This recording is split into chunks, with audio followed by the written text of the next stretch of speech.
घर में खुशियों का माहौल था। सभी इधर उधर भागकर बहुत काम कर रहे थे। पूरा घर किसी दुल्हन की तरह सजा हुआ था।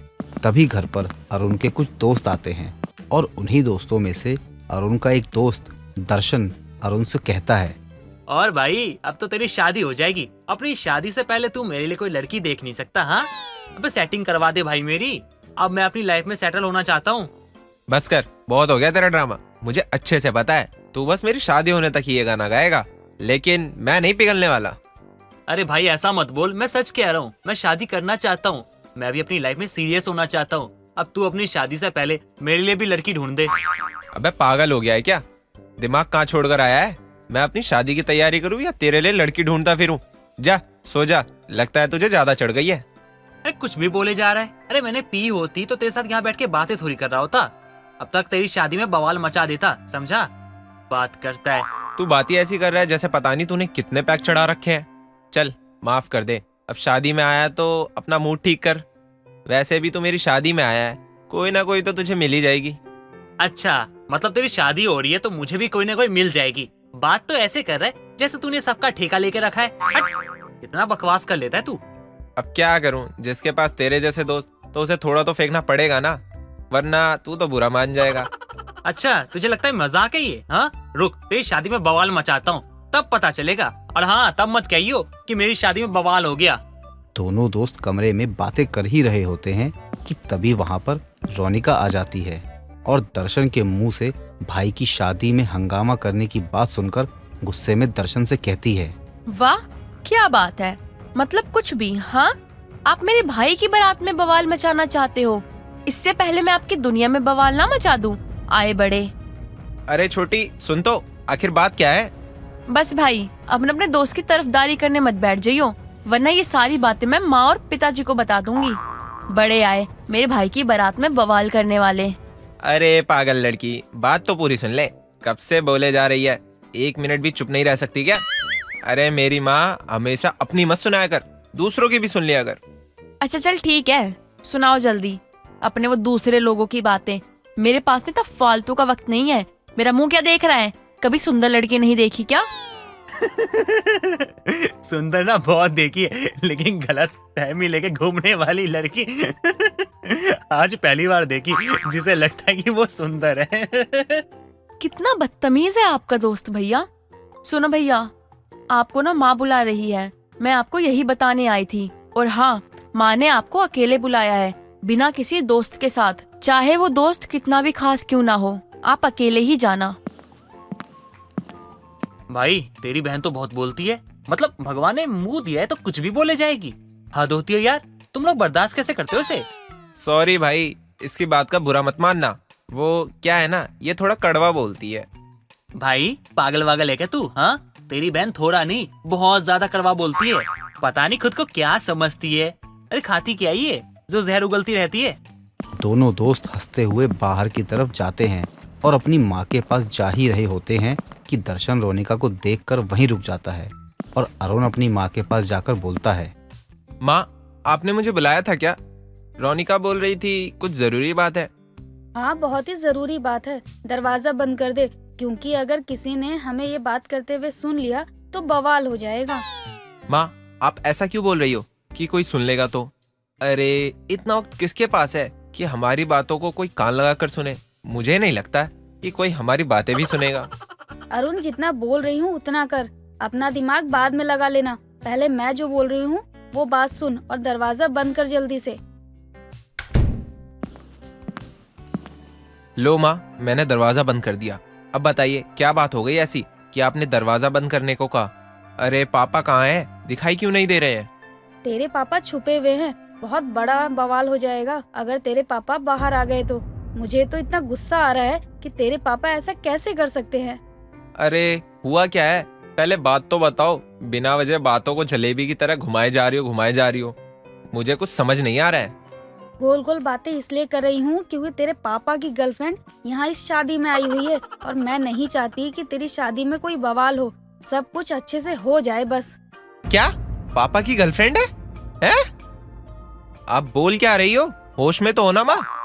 पापा इस उम्र में ऐसा नहीं कर सकते, मुझे मालूम है। नहीं, कोई गलतफहमी हो रही होगी आप लोगों को। और पापा है कहाँ? बाहर बुलवाइए उनको, मैं देखता हूँ कौन है वो। तेरे पापा ऊपर गए हैं, शायद पानी की टंकी के पास बैठे होंगे। उनको डर है कि उनकी वजह से कहीं तेरी शादी में कोई बवाल ना हो जाए। अरुण अपनी माँ की बात सुनकर अपने पिताजी को ढूंढते हुए ऊपर जाता है और उनको नीचे कमरे में ले आता है। ऐसे ही वो दिन तो डरते हुए निकल गया। अगली सुबह शादी का दिन था। घर का माहौल बहुत ही बिजी था। हर कोई घर में काम में लगा हुआ था। शाम हो जाती है और अरुण की बारात निकलने को तैयार भी थी। तभी वहाँ अरुण का दोस्त दर्शन बोलता है। अरे वाह, घोड़ी पे बैठ गया मेरा दोस्त। कितना अच्छा लग रहा है तू। हाँ, अच्छा एक बात बता, तूने जो वादा किया था मुझसे वो याद है या भूल गया? अगर तू भूल गया है तो कोई बात नहीं, मैं तुझे याद दिला दूंगा। दर्शन, क्या कर रहा है तू? ये सब देख रहे हैं तुझे, और तुझे मैंने जो कहा था ना वो मैं करके ही रहूंगा। पहले मेरी बारात तो निकलने दे, ससुराल पहुंचने दे, तभी तो तेरे लिए कोई ढूंढ पाऊंगा। नहीं नहीं नहीं, मुझे कुछ नहीं सुनना। मेरी शादी भी तेरी शादी के साथ होगी। क्या बात है, बारात क्यों नहीं निकल रही? अच्छा आप हैं, आप मेरे भाई की बारात में बवाल करने की सोचना भी मत, नहीं तो बहुत बुरा हो जाएगा आपके साथ। अरे चुप हो जाओ यार, जब भी मुंह खोलती हो गटर की तरह बोलती रहती हो। चुप हो नहीं सकती क्या तुम? हाँ, मैं यहाँ अपनी शादी के लिए बात कर रहा हूँ और तुम हो कि ये बोले जा रही हो कि मेरे भाई की शादी में बवाल मत करना। नहीं पागल वागल हो क्या? गाजा बाजा फूक के आती हो क्या तुम? हाँ, और आपकी जानकारी के लिए बता दूं, ये मेरा भी दोस्त है। ठीक है भाई, चल बारात लेकर चलते हैं। बस यही बात है ना? अच्छा ठीक है, बारात निकलने दो। रास्ते में अगर कोई मिल जाएगी तो मैं उसी से आपकी शादी करवा दूंगी। आप ना खुश रहना उसके साथ। रोनिका की बात को अनसुना करके दर्शन वहाँ से चला जाता है और बारात में नाचना शुरू कर देता है। ऐसे ही नाचते नाचते अरुण की बारात दुल्हन के घर के दरवाजे पहुँच जाती है। तभी वहाँ एक अंजलि नाम की लड़की छोटे बच्चे को लेकर पहुँचती है। ये शादी नहीं हो सकती। अब मैं भी देखती हूँ कि कौन करवाता है ये शादी। लेकिन आप है कौन और आपको मतलब क्या है मेरे दोस्त की शादी से? चलिए हटिए। मैं कल से ही बोल रही हूँ कि मेरे भाई की बारात में बवाल होगा, लेकिन मेरी कोई सुनता ही नहीं है। पहले मुझे तू ये बता कि तू चुप रहने का क्या लेगी? जहाँ भीड़ देखती है वहाँ तू पहुँच जाती है। क्या दिक्कत है तेरी? अरे चल निकल, फुर्सत में निकल यहाँ से। ना तेरी अटेंशन चाहिए और ना तेरी सलाह चाहिए। भग यहाँ से, भग, हट, हुर। अरे मेरे भाई की बारात में बवाल हो रहा है और मैं कुछ ना कहूँ? नहीं, अब तुम्हें कुछ भी कहने की जरूरत नहीं है। चुपचाप से मुंह बंद करो और निकलो। बड़ों की बात है, बड़े बात कर रहे हैं, और वैसे भी लड़कियों में दिमाग नहीं होता, समझी तुम? चलो हटो यहाँ से। और बहन जी, आपको क्या दिक्कत परेशानी है? सच सच बताओ, वरना बहुत बुरा हो जाएगा। बुरे हो तो मैं क्या करूँ? मैं बुरे लोगों से बात नहीं करती। मैं बस इतना जानती हूँ कि मेरे होते हुए इनकी शादी नहीं हो सकती। मैं इनके बच्चे की माँ बनने वाली हूँ, तो फिर ये मुझे छोड़कर किसी और से कैसे शादी कर सकते हैं? क्या क्या क्या क्या क्या क्या क्या क्या क्या कहा आपने? आप इनके बच्चे की माँ हो?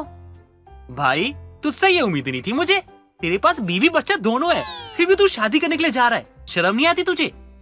पत्नी देख कितनी हीरोइन जैसी लग रही है तेरी। एक काम कर, तू उतर जा। मैं शादी करूंगा। हाँ, मैं दूल्हा बनूंगा। वैसे भी शेरवानी एक जैसी है। मैं थामूंगा इनका हाथ। जाओ जाओ भाभी जी, आज मेरी शादी है, आप दोनों खुश रहो। मेरा आशीर्वाद है आप दोनों के साथ। भाई सहरा दे दे। अरे मजा आ गया, मैं दूल्हा बनूंगा। बल्ले बल्ले, शाबाश शाबाश, मजा आ गया, मजा आ गया। दर्शन की बात सुनकर अंजलि घबराते हुए सबको सब कुछ सच सच बता देती है कि ये सब तो एक मजाक था, जिसके बाद सब लोग हंसने लगते हैं और रोनिका के भाई की बारात में बवाल होते होते रह जाता है। कोमल, नाम जैसा वो भी वैसे ही सॉफ्ट नेचर की।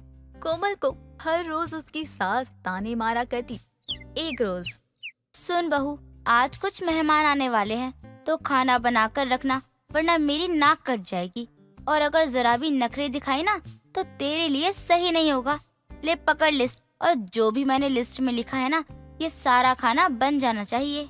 ठीक है माँ जी, लेकिन माँ जी आपने तो लिखा ही नहीं कि कितने लोग आ रहे हैं। खाना कम ज्यादा बन जाए तो फिर? क्यों कम पड़ेगा? और बहुत सवाल करती है। अरे हमारे टाइम पर हमारी इतनी हिम्मत नहीं होती थी कि हमारे मुंह से सास के सामने चूं भी निकल जाए। लेकिन माँ जी, मैं कहाँ कुछ बोल रही हूँ। मैं तो बस आपसे पूछ रही हूँ, अगर खाना बनाने में इधर उधर हो गया या कम ज्यादा हो गया तो आप मुझे पाताल में ही धंसा दोगी। मुझे तेरा पता है, तू ऐसा ही कुछ बोलेगी। और रही बात लोगों की, तो ऐसा कर 10 लोगों का खाना बना दे, और हम घर के 4 लोग कुल मिलाकर हो गए 14 लोग। तो जा फटाफट से 14 लोगों का खाना बनाना शुरू कर दे। लेकिन माँ जी, इतना सारा खाना कैसे बनाऊंगी मैं? इतना सारा खाना बनाने में बहुत वक्त भी लग जाएगा। कोई हेल्प कर दे तो। हेल्प? अरे हमारे जमाने में हमारी सास कुछ बोल दे तो वो लक्ष्मण की रेखा होती थी। हमारी इतनी हिम्मत नहीं होती थी कि सास कुछ बोले और हम वो काम ही ना करे। अब जा जाकर काम कर, बहुत बातें कर ली, वक्त पर खाना बन जाना चाहिए। सास की ताने सुनकर कोमल चली जाती है और अगली रोज कोमल घर की साफ सफाई कर रही थी। तभी उसकी पड़ोसन आती है और काम करती बहू को देखकर आराम से बैठी टीवी देख रही कुंती से कहती है, क्या बात है कुंती, अपनी बहू का सही फायदा उठाया है।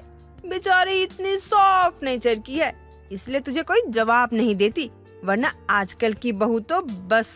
अरे ऐसा कुछ नहीं है, तुम बाहर रहती हो इसीलिए मेरी बहू के नेचर के बारे में कुछ नहीं पता, इसलिए तुम तारीफ कर रही हो। अरे सच बोल रही हूँ, तुम्हारी बहू बहुत अलग है। मैंने आज तक उसे गुस्सा करते हुए नहीं देखा। अगर ऐसी सॉफ्ट नेचर रहा तो कोई भी ऐरा गैरा तेरी बहू का वो लूट कर चला जाएगा। लिख कर ले ले। अच्छा, सबको लगता है मेरी बहू बहुत सॉफ्ट नेचर की है, सबकी गलत फहमी है, एक दिन जरूर टूट जाएगी, बस समय आने दो। अरे अब मैं तुझे समझाना ही नहीं चाहती, बस बहुत हो गया। अब बस बहू से बोलकर पानी पिलवा दे, तुझे समझाते समझाते मेरा गला सूख गया है। दोनों बातें कर रही थी। तभी कोमल पानी और चाय दोनों लेकर आती है और अपनी सास और पड़ोसन को देती है। अरे देख कितनी समझदार है तेरी बहू, पानी मांगा था चाय लेकर आई है, कितनी अच्छी है। हाँ, पानी के बदले चाय मिल जाए तो देने वाला इंसान बहुत अच्छा ही हो जाता है। क्या क्या कहा, समझी नहीं, फिर से बोलना जरा। अरे कुछ नहीं, बस खुद से बातें कर रही थी। और बता, घर में सब ठीक तो है ना? हाँ, सब कुछ बहुत अच्छा चल रहा है। अगर उस दिन बहू ने मेरी मदद ना की होती पैसों से, मैं तो बहुत बड़ी मुसीबत में फंस जाती। तू भी घर पर नहीं थी, इसलिए बहू से पैसे मांग लिया। अच्छा, तभी सोचो इतनी तारीफ क्यों हो रही है बहू की। कुछ कहा क्या? ऐसा क्या बोल रही है जो मुझे सुनाई नहीं दे रहा है? अरे जो भी बोलना है जोर से बोल। नहीं तो मैंने अभी क्या, पहले भी कुछ नहीं कहा था। सामली भी बातें करके घर चली जाती है। तभी कुंती कोमल से कहती है, क्यों रे बहू, तूने सामली को पैसे किससे पूछ कर दिए? मैंने 1000 बार कहा था कि सबकी मदद करना, लेकिन हमारी पड़ोसन की कभी नहीं, क्योंकि उसको जब भी पैसे दिए हैं वो पैसे कभी मुझे वापस मिले ही नहीं है। पता नहीं अब तेरे दिए हुए पैसे वापस मिलेंगे भी या नहीं। माँ जी, मैं मानती हूँ मैं थोड़ा सॉफ्ट नेचर की हूँ। कोई भी मेरे सामने अपना दुखड़ा सुनाने लगता है तो मैं पिघल जाती हूँ, इसीलिए मैंने पैसे दे दिए। तू सिर्फ मुझसे ही जुबान लड़ाना जानती है, मैं भी तेरे सामने रो दूं ना तो तू फौरन पिघल जाती है। अरे बहू, तू बहुत भोली है रे, ऐसे कैसे इतना सॉफ्ट नेचर रखने से चलेगा? माँ जी, सॉफ्ट नेचर की हूँ, बेवकूफ नहीं हूँ मैं। अपने दिए हुए पैसे ना निकाल सकूँ इतनी पागल नहीं, सब कर लूंगी, आप बस देखती रहो। हे भगवान, मेरी बहू का ये सॉफ्ट नेचर कब बदलेगा? इतना अच्छा होना भी सही नहीं है, कहीं इसका अच्छेपन का कोई गलत फायदा ना उठा ले। ऐसे ही वक्त गुजरता जाता है और कुंती अपनी बहू के सॉफ्ट नेचर को देखकर कोमल को ताना मारना भी बंद कर देती है। ऐसे ही एक दिन सास बहू दोनों बाजार जाते हैं। रास्ते में कोई उसकी सास का पर्स छीन लेता है। कुछ दूर कोमल उस चोर को अपने पैर से रोकती है और पकड़कर कहती है, क्या बात है, कहाँ भागे जा रहे हो? मेरी माँ जी का पर्स चुरा के? बहन जी, अरे बहन जी, जानबूझ के चोरी नहीं की है बहन जी, गलती से हो गई बहन जी, माफ कर दीजिए बहन जी। अरे हमारे घर में हमारी बीमार माँ है, 4 कुंवारी बहनें हैं बहन जी। अरे हम बहुत गरीब है बहन जी, काम मांगने जाते कोई काम नहीं देता बहन जी, हर कोई बेइज्जत करके भगा देता है बहन जी, इसी कारण मजबूरी में चोर बने हैं। हमारी माँ दवाई के बिना मर जाएगी, हमारी कुंवारी बहन शादी ना होने पे खुदकुशी कर लेगी। अरे बहन जी, कुछ तो दया कीजिए। अरे भैया, कोई बात नहीं, आपकी माँ बीमार है, रुकिए मैं आपको और पैसे देती हूँ, आप उनके लिए खाने की कुछ चीजें भी खरीद लेना। शुक्रिया बहन जी, आप तो बहुत ही नेक दिल निकली। ये लीजिए आपकी सास का पर्स। कोई बात नहीं, ये भी ले जाइए, मैं माँ जी को समझा दूंगी। आप ये पैसे और माँ जी के पैसे दोनों ले जाइए। कोमल के इतना बोलते ही चोर वहाँ से चला जाता है और खुद से कहता है, हमारा नाम बिरजू है, बिरजू। किसी को भी झांसे में ले सकते हैं। और ये आजकल की औरतें तो ये तो इमोशनल फूल होती हैं। दूसरी तरफ कोमल की सास कोमल से कहती है, अरे मंद बुद्धि, तेरा क्या करूं मैं? ऐसे कैसे तूने हाथ आए चोर को छोड़ दिया? अरे इतनी बेवकूफ कोई कैसे हो सकता है? लेकिन माँ जी, मैंने कुछ गलत नहीं किया। आप ऐसा क्यों बोल रही हो? बेचारे की माँ बीमार थी, इसीलिए मैंने उसकी मदद की, और कुछ नहीं। लेकिन तूने ऐसा किया ही क्यों भला? बता मुझे। उस दिन भी सामली आकर रोने लगी तो उसे पैसे दे दिए। चल उसका तो ठीक है, लेकिन तूने चोर को भी पैसे दे दिए, क्यों? माँ जी, मैं क्या करूँ? कोई मेरे सामने अगर रोने लगता है तो मेरा दिल पसीज जाता है। मेरा सॉफ्ट नेचर के कारण मेरे साथ अक्सर ऐसा होता है। हाय रे, तेरा सॉफ्ट नेचर कभी हमें डुबा लेगा। अब बस मुझे कुछ नहीं पता। मुझे मेरा पर्स चाहिए, उसमें तेरे ससुर जी की आखिरी तस्वीर थी। हाय, अब मेरा क्या होगा तेरे ससुर के बिना? माँ जी, आप रोइए मत। मैं अभी जाकर आपके पर्स से ससुर जी की तस्वीर लेकर आती हूँ। क्या मतलब? क्या है तेरा? सिर्फ तस्वीर लेकर आएगी? अरे मुझे मेरा पूरा पर्स चाहिए, और पर्स के पूरे पैसे भी। जा जाकर लेकर आ। ठीक है माँ जी, मैं उनको बोलूँगी तो चोर भैया दे देंगे मुझे आपका पर्स। अभी जाती हूँ। हाँ हाँ, तेरा रिश्तेदार जो ठहरा है दे ही देगा। कोमल अब उस चोर के पीछे चली जाती है सास का पर्स लेने। बहुत ढूंढने के बाद भी आखिरकार कोमल को वो चोर मिल ही जाता है। अरे सुनिए ना चोर भैया, अरे ओ चोर भैया। अरे बहन जी, आप हमारे पीछे पीछे चल रही हो? अरे कोनो जासूसी कर रही हो का? नहीं, मैं अपनी सास का पर्स लेने आई हूँ। उस पर्स में मेरे ससुर जी की आखिरी तस्वीर है, उसे ही वापस लेने आई हूँ। और हाँ, पैसे भी चाहिए। आप मेरा सारा पैसा रखिए, लेकिन मेरी सास का पर्स लौटा दीजिए। अरे बहन जी, पगला बगला गई हो का? अरे बहन जी कह रहे हैं तो क्या माँ बन के हमारे सर पे नाचोगी? चुपचाप से पीछे हट जाओ, वरना ये चाकू देख रही हो, काट देंगे। भैया आराम से दे दो पर्स, वरना सही नहीं होगा। मैं जितना सोचती हूँ सबके साथ प्यार से रहूं, लोग मेरे सॉफ्ट नेचर का उतना फायदा उठाते हैं। अरे अरे, बहुत भारी मजाक कर रही हो तुम। शायद तुमको पता नहीं है कि हम कौन है। हम है बिरजू, बिरजू भैया। अरे हमसे जो भी पंगा लेता है कब्र में जाके सोता है, समझी? और तुम हमसे पंगा लेने आ रही हो, तुमको ये बहुत भारी पड़ेगा, इसलिए कह रहे हैं निकल जाओ यहाँ से, वरना फिर हमको कुछ नहीं बोलना। चोर जैसे ही कोमल को चाकू मारने की कोशिश करता है, तभी कोमल उसे पकड़कर उठाकर पटक देती है और चोर बेहोश हो जाता है। कुछ देर बाद कोमल उस चोर को कंधे पर उठाकर अपनी सास के पास लेकर जाती है। वहाँ सामली भी खड़ी होती है। अरे बहू, तू इसे ऐसे कंधे पर कैसे उठाकर ले आई, और ये बेहोश कैसे हो गया? क्योंकि माँ जी, मैं पहले पहलवान थी। मेरे गुस्से की वजह से मैंने अपना नेचर बदल लिया था, लेकिन मेरा सॉफ्ट नेचर देखकर सभी मेरा फायदा उठाने लगे। तो सोच रही हूँ फिर से पहले जैसी बन जाऊं। लेकिन मुझे अपना नेचर सॉफ्ट ही पसंद है, तो आप भी मेरा सॉफ्ट नेचर देखकर फायदा मत उठाना। कोमल की सच्चाई जानकर दूसरे दिन सामली कोमल का सारा पैसा लौटा देती है और कोमल फिर से सॉफ्ट नेचर की बन जाती है और सास उसे कुछ नहीं कहती। मोहिनी बहुत ही चंचल थी। वो अपना काम निकलवाने के लिए कुछ भी कर सकती थी। अब एक रोज मोहिनी अपने पास के मोहल्ले की एक दुकान पर जाती है और उसे अपने बॉयफ्रेंड के लिए चॉकलेट लेना था, और मोहिनी के पास सिर्फ 100 रुपए थे, जिस वजह से वो दुकान वाले से कहती है, मुझे 100 रुपए वाली चॉकलेट चाहिए, और कोई अच्छी सी चॉकलेट देना। जी 100 वाली चॉकलेट तो नहीं है, लेकिन 150 वाली तो मिल जाएगी। लात जूते चप्पल खाकर तो मैंने माँ से ये 100 रुपए लिए थे। अब 50 रुपए और मांगने गई तो ये पैसे भी ले लेंगी। कुछ तो करना ही होगा। इतना सोचने के बाद मोहिनी बहुत ही प्यार से दुकान वाली से कहती है, सुनो ना जान, मेरे पास तो 100 ही रुपए हैं और मुझे चॉकलेट खाने का बहुत मन है, तो प्लीज ना मुझे वो 100 वाली चॉकलेट दे दो। मोहिनी, तूने मुझे क्या कहा जान? हाय हाय जान, एक बार और बोलना। प्लीज ना जान, मुझे 150 वाली चॉकलेट दे दीजिए ना। अरे ये प्लीज प्लीज मुझे मत बोल, मैं तुझे एक क्या 2 चॉकलेट देता हूँ और ये पैसे भी ले जा। मोहिनी चॉकलेट लेने के बाद जाते जाते दुकान वाली से कहती है, थैंक यू भैया, आप कितने अच्छे हैं। एक की जगह 2 चॉकलेट दी आपने, वो भी फ्री में। अरे मोहिनी, चॉकलेट मिलने के बाद में तेरा भैया हो गया और उससे पहले तेरा सैया था।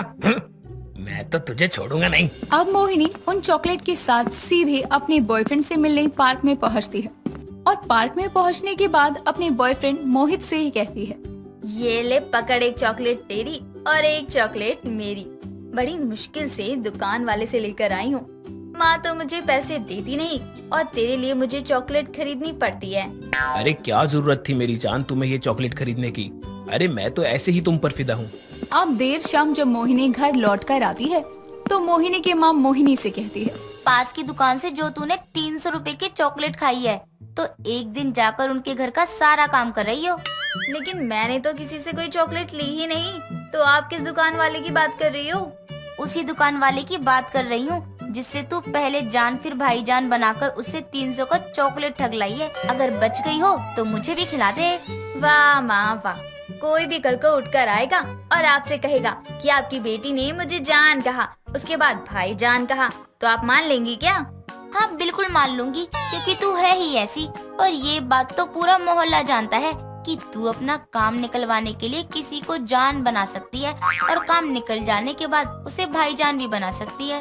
माँ, मैंने किसी से कोई चॉकलेट नहीं ली और ये मुझ पर आप इल्जाम तो मत ही लगाइए कि मैंने किसी को जान बोलकर या भाईजान बोलकर कोई भी चॉकलेट ली है।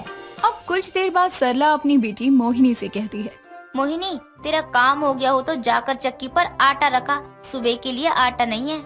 माँ, मेरे पेट में दर्द हो रहा है, मैं किसी और को कह दूं या भाई को बोल दो ना, वो रखाएगा चक्की पर गेहूँ।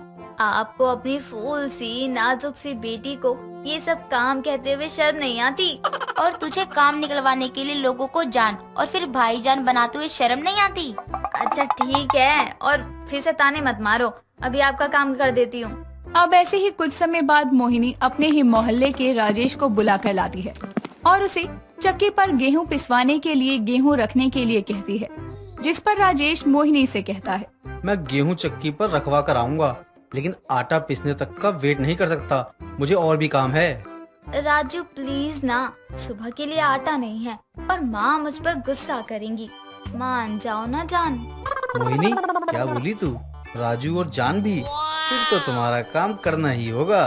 अब राजेश भी मोहिनी की प्यारी प्यारी बातों में आ जाता है और घंटों बाद चक्की से गेहूं पिसवा कर ले आता है और आते ही मोहिनी से कहता है, तुम सामने से हटो ना, मैं रखता हूँ। किचन तक बताओ, किचन कहाँ है? राजेश अब उस आटे की बोरी को किचन तक रख कर आता है। उसके बाद मोहिनी को देखते हुए कहता है, अच्छा तो मैं चलता हूँ, तुम अपना ध्यान रखना। मैं जाऊँ क्या? कुछ कहना है मोहिनी? मैं जा रहा हूँ, देख लो तुम। हाँ रे जाना तू, काय को दिमाग खा रहा है? अरे भाई निकल भी अब। कैसी लड़की है डायन, काम निकल गया तो धक्का देकर बाहर निकाल दिया।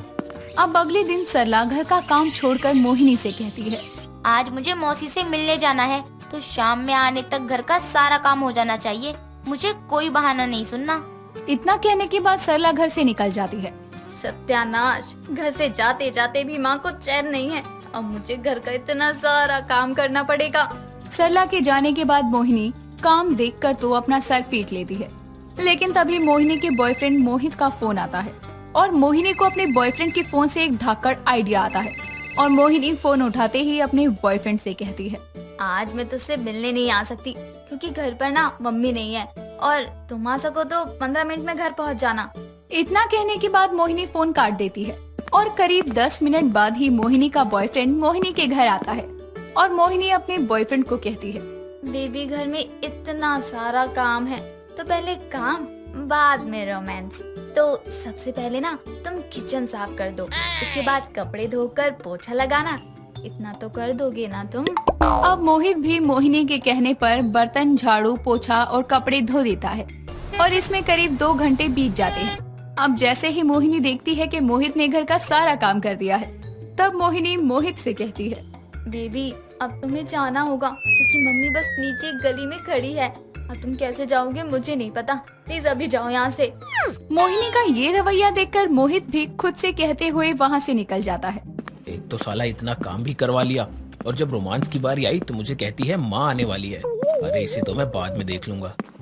अब देर शाम सरला जब घर आती है तो घर आते ही सरला मोहिनी से कहती है, घर तो बहुत अच्छे से चमकाया है, तूने ही साफ किया है या फिर किसी और को बुलाया था? माँ, मैं आपको इतनी कमजोर लगती हूँ? ये सारा काम ना मैंने ही किया है, तो प्लीज मुझे ना काम छोड़ दो, आइंदा से मत ही कहना। अच्छी बात है, आज ही मौसी से तेरे रिश्ते की बात करके आई हूँ। शादी के बाद तो तुझे ये सब करना ही है। अब सरला अपने फोन में उस लड़के की फोटो दिखाते हुए मोहिनी से कहती है, देख मोहिनी, यही लड़का है, स्मार्ट तो बहुत है। बाकी अगर तूने इसे भी रिजेक्ट किया तो किसी काले से लड़के से तेरी शादी करवा दूंगी। लेकिन मैंने कब कहा कि लड़का बुरा है? मैं तो शादी के लिए राजी हूँ। अब ऐसे ही समय बीतता है और मोहिनी को लड़के वाले देखने आते हैं। खुद लड़का भी अपनी माँ के साथ आता है। और तो और मोहिनी अब उस लड़के को इम्प्रेस करने के लिए सलवार सूट और काला चश्मा लगाकर चुन्नी माथे पर डालकर एंट्री करती है। तभी लड़का अपनी माँ के सामने मोहिनी को कहता है, जी आपका नाम पूछने से पहले मैं बस ये कहना चाहूंगा कि आपका जो फैशन है ना, बहुत ही बहन जी टाइप का है। सॉरी, हम इस रिश्ते के लिए तैयार नहीं है। क्या कहा? मेरा फैशन ओल्ड है, वो भी बहन जी टाइप? वो तो शुक्र मनाओ जो मैंने तुम्हें हाँ किया, वरना तुम्हारे जैसे लड़के तो रोज लड़कियों के पीछे भागे फिरते हैं। जबान को संभाल के बात करो, मैं अभी तुमसे तमीज से बात कर रहा हूँ। तमीज की तो तुम बात ही मत करो। यहाँ सारे मोहल्ले के लड़के मोहिनी को अपनी जान मानते हैं, और तुम जैसे भाईजान टाइप लोग ना मुझे बहन जी टाइप कह रहे हो। अभी के अभी मेरे घर से निकल। मोहिनी चुप कर जा, तमाशा करने की जरूरत नहीं है। माँ, मुझे इस भाईजान से शादी नहीं करनी, इससे कहो अभी के अभी यहाँ से निकले। मुझे इसने बहन जी टाइप कैसे कहा?